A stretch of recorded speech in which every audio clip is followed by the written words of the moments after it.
Hi and welcome to First Dates with Johanna. Oh my gosh, it's been a ride the last few weeks. I had really big plans for this pattern coming out, and now it feels like I'm scrambling to get everything done for today, which is the big day where we actually launch the pattern. So just a quick thing is the reason why I feel like I'm scrambling is that our daughter have had a fever for the last 2 weeks, and well, yeah, I spent time with her and making her feel better the best way I could instead of focusing on my business, which is the priority I make because it's family first and it's most important that they are happy and well. And she's out of the fever. She still lacks a little bit of energy, but now this weekend or this end of weekend she will be with her father, and yeah, they also have a great time together, but he spent most of the time in work the last few weeks. So okay, we have a pattern coming out today, which is the Dare to Dream shawl. And this is an, you want to see it before I tell you about it? Of course, you want to see it. You saw some pictures in the introduction, but here it is. You want to see the right side. So, a big triangular shawl with Estonian motifs in it. So this shawl is knitted from the bottom up. So you actually start with casting on down here and you knit it up towards the middle. So at the end you have 15 stitches on the needles and you graft them together. So you actually finish off with just the garter stitch band over here, which makes the construction a little bit different than most shawls, because most shawls starts with very few stitches and then you work your way down. So in this case you start with a very long rows and then you work to shorter and shorter, so it gets quicker and quicker the longer you work on it. That sounds weird, but it is. But it also takes a little bit of determination the first couple of rounds to get it set and going. Well, you have seen the swatch for this shawl before, this green one that I knitted, this mini swatch, so I could check all the math and all the patterns and everything. I also made a swatch for a fingering version, so you can actually knit this shawl in fingering weight, because there are 2 sizes in the pattern, both a small and a big one. So you can knit it out of fingering weight or you can knit it out of lace weight yarn. And this shawl started, the shawl design started a couple of months ago, and then the name Dare to Dream, it came about, well, a month ago or a month and a half ago, when I really feel like Dare to Dream is something that we need to be doing right now. We dare to dream about a better future, a safe place for everyone on this earth. And yeah, I can't decide, of course, which dreams you will be thinking about when you're knitting this shawl, but I do really hope that you get some quiet time with it and that you can settle down and knit and think about your dreams. Because if there is a dream and there is a will, there's always a way. So just focus on that, and I'm sure that somehow it will happen for you. Now, this shawl is quite big, but as I said, there are 2 sizes. This is the big size, so that's why it's this massive shawl. There are several ways to wear this, but I think I'm just gonna tuck it on like this, and you can have it as your big shawl, settling in like this.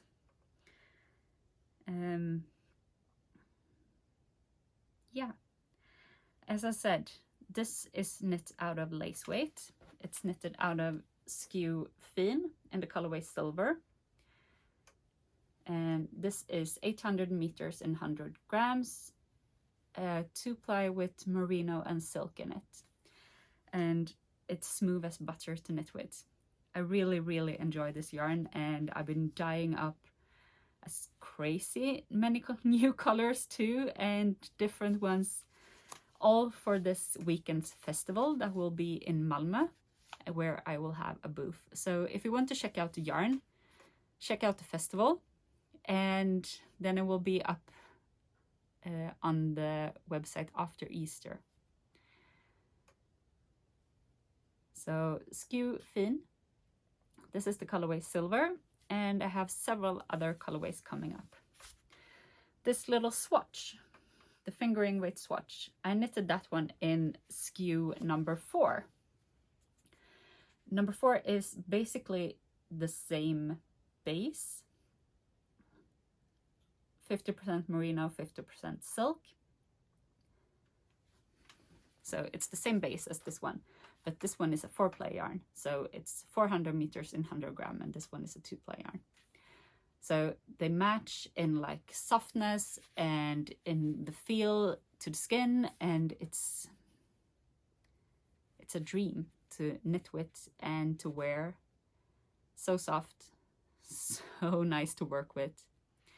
And SKeW number 4, there is an assortment of colors on the website right now, and more is coming.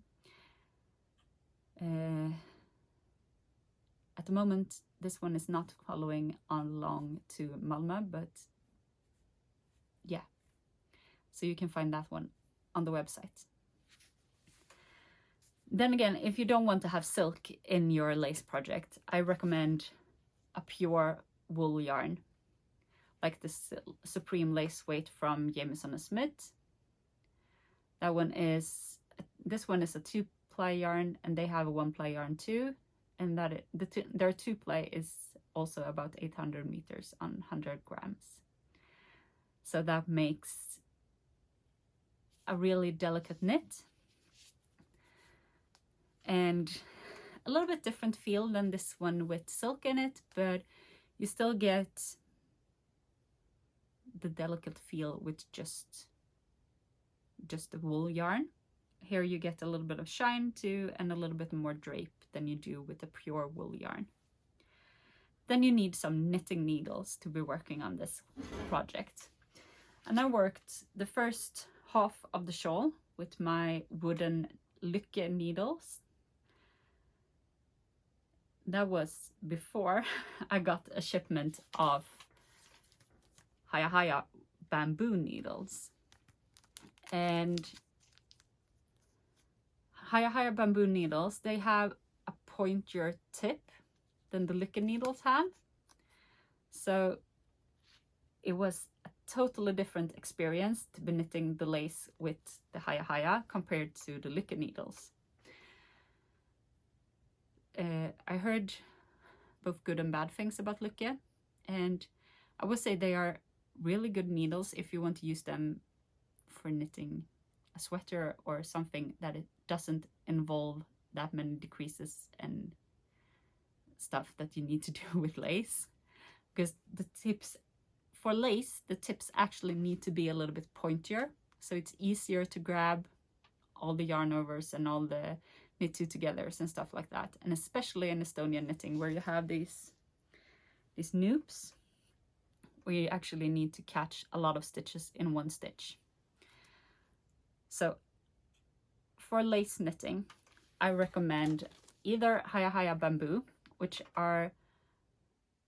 they're still very slick. It's not that the yarn grab onto them, but they're not as slick as the steel ones.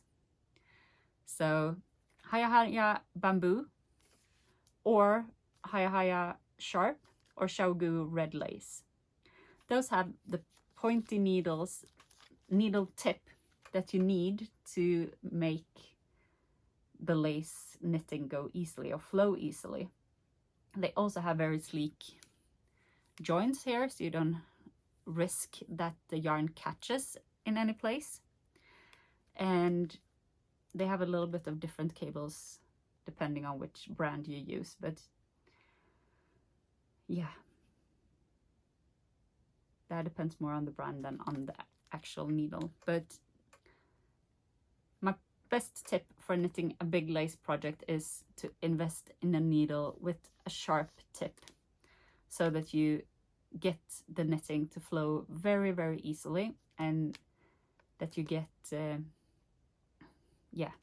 that you don't have to mess with every decrease that you need to do to get the pattern that you want.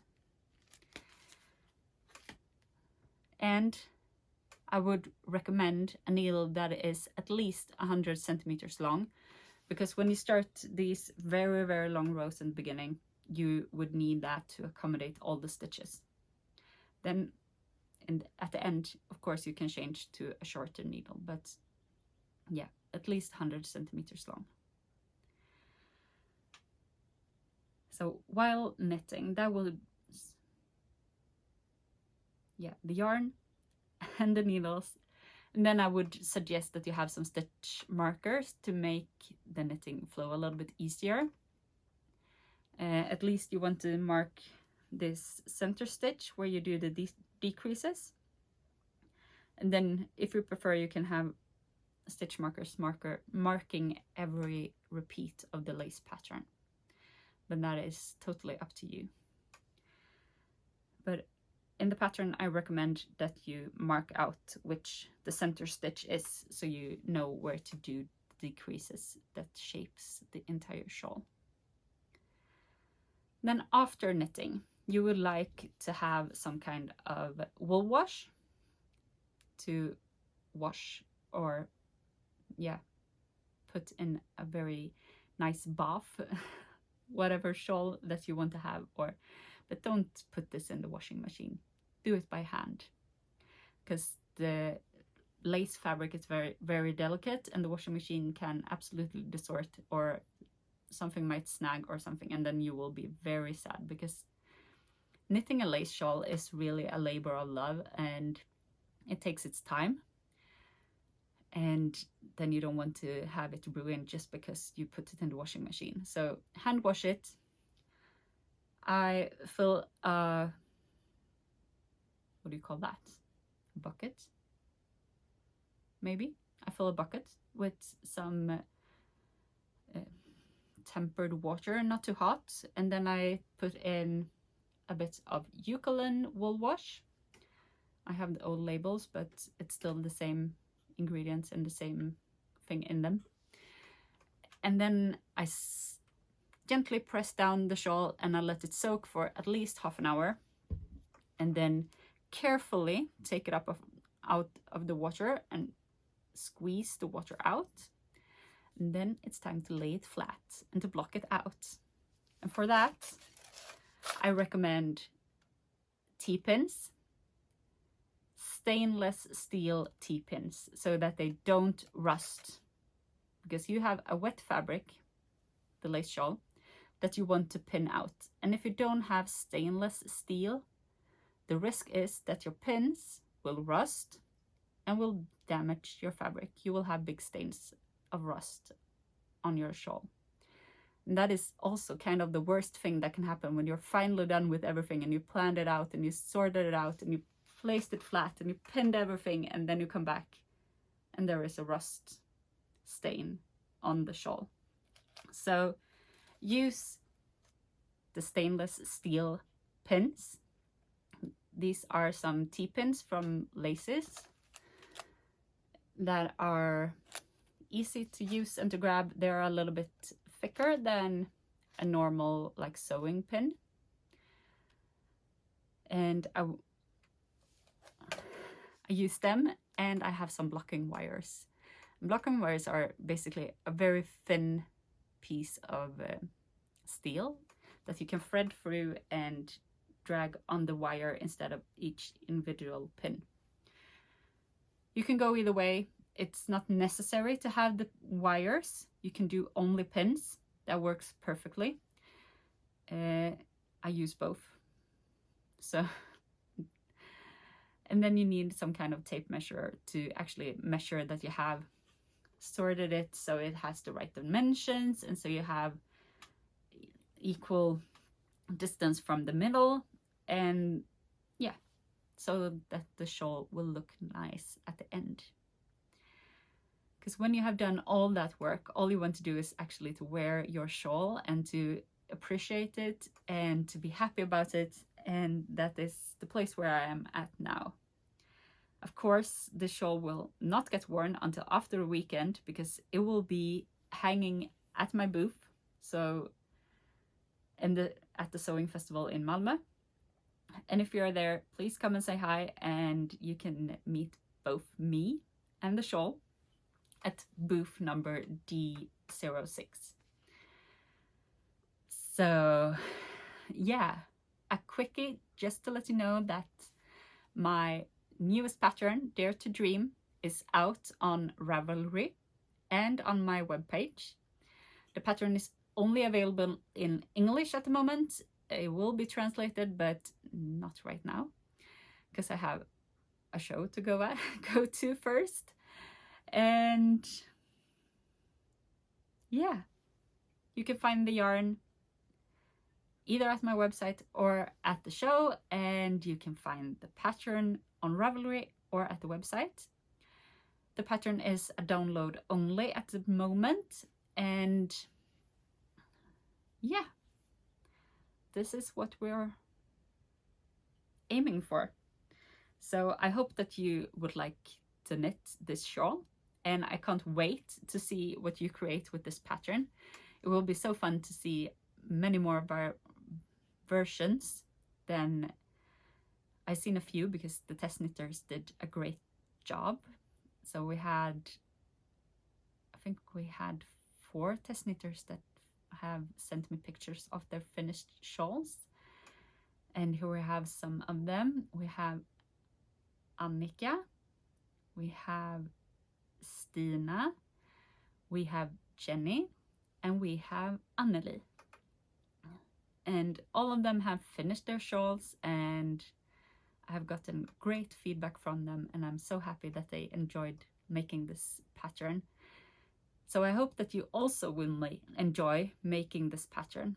So head over to Ravelry or the web shop to buy the pattern and start creating your own Dare to Dream shawl. Now, that was it for today. I will see you next Thursday, the first day just before Easter, and then we will be talking about all of my sock projects. So happy knitting, have a great week, and I hope to see a few of you in Malmö this weekend. Bye!